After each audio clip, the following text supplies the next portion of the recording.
Hey guys, thought I'd show you a quick video on the malware analysis I performed on the Homeland Security ransomware virus that me and Steven encountered last week.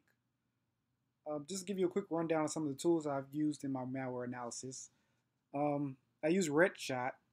RedShot is a tool that takes a snapshot of the registry in one instance, and then the next instance where you take the next snapshot, it compares the modified contents of the registry, and it generates it in a text file that you specify the output path. So I've specified my output path to be the root of C, and so you should see a text file that reads something like, I believe, like x86 ANSI something. So it's going to generate once I create the first snapshot and then create the second snapshot. Another tool I use is a tool called CaptureBack. And what CaptureBack does, it pretty much does the same thing as RedShot, but it also includes the processes that are actually running and some of the processes that are modified while something is going on, while you're using CaptureBack. And so I've utilized CaptureBack to output to a text file called Homeland Security Ransomware text. And it should be found in the root of C once I run this command. All right. So the first thing I'm going to do is, since the malware isn't running, I'm going to take a pristine snapshot of the registry because it should be a pristine registry and nothing should be modified right now. So I'm going to take my first shot, click shot. Now RedShot is calculating all the values within the registry. Just give it a couple of seconds.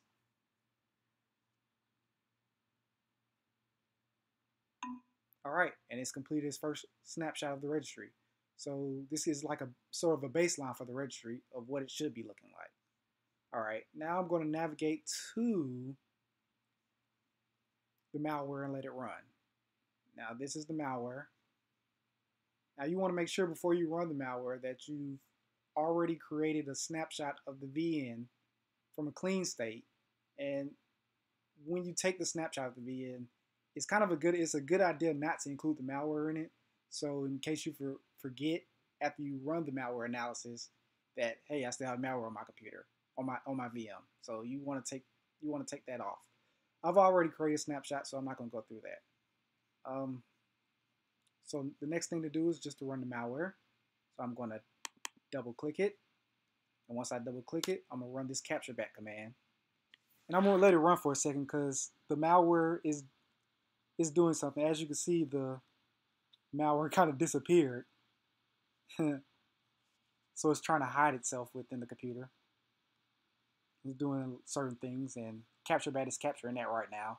And I'm giving it a while for registry till I take my second shot of RedShot because it's doing certain things within the registry.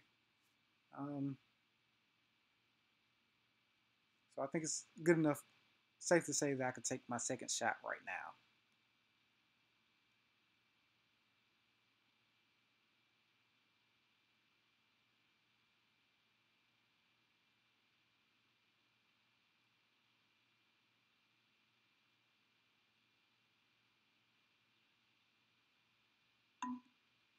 And it's finished. And I'm just going to click the compare button. And we can see some of the things which are changed. So let's look at it.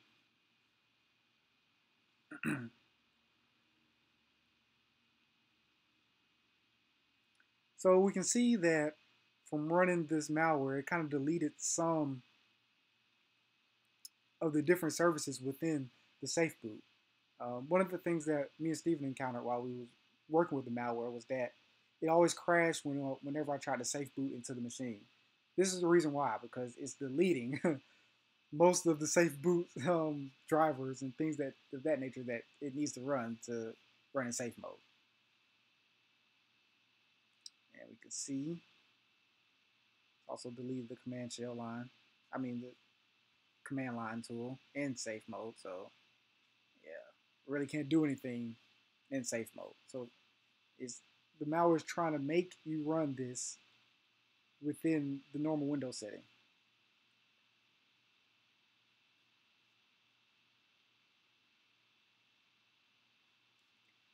And another important thing to note here is that one of the registry items that was added was for the malware to run whenever it reboots. So usually, typically, whenever you're looking at malware, you want to look at this registry key, the local machine, software, Microsoft, Windows, current version, run.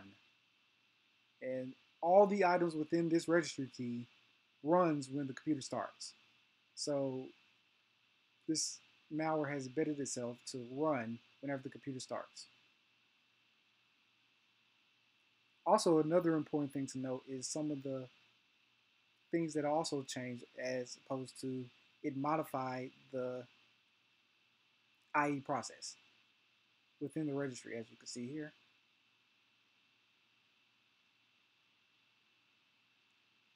And if you just take some time to look at some of the things it did, you could find some pretty interesting things. So let's minimize this.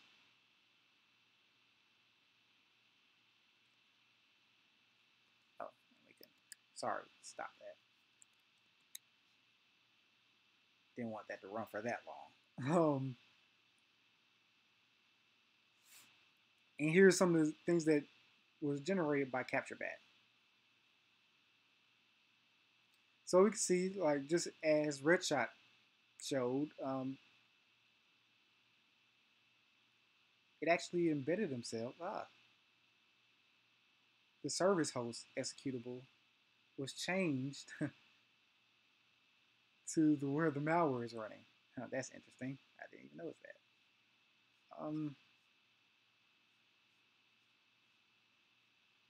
And these are just the red shot. Of course, it's going to see because the red shot was generating as it was generated the whole time. So of course that's going to show up. So that's nothing of interest for us. And because I let it run so long, all we see is the red shot. Okay. And don't mind that Metasploit. That is, I installed that, so don't worry about that.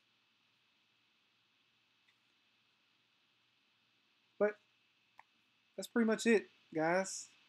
And you can run this again. So if you want to run it again, you would just restore the last snapshot you did, and then just run this and put the malware back on the box and back on the VM and just run it again.